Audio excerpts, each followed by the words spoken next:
নিশ্চয়ই ভালোই আছো। আজকে নিরামিষ বুঝেছ। এই দেখো পকোড়া করেছি, পাটিসাপটা করেছি, তারপরে দেখো মটরের ডাল, প্রেশার কুকারে করেছি মটরের ডাল। দেখো ডাল করেছি, বড়ি আলু বেগুন দিয়ে ঝোল করেছি, ভাত করেছি। দেখতে থাকো, সুস্থ থাকো, ভালো থাকো। এখনো রান্না হয়েছে, শরীরটা ভালো না, পুজো হয়নি এখনো।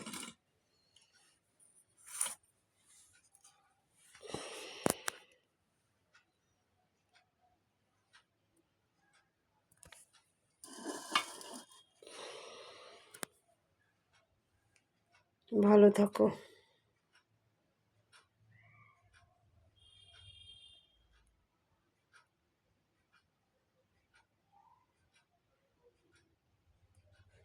দেখতে থাকো।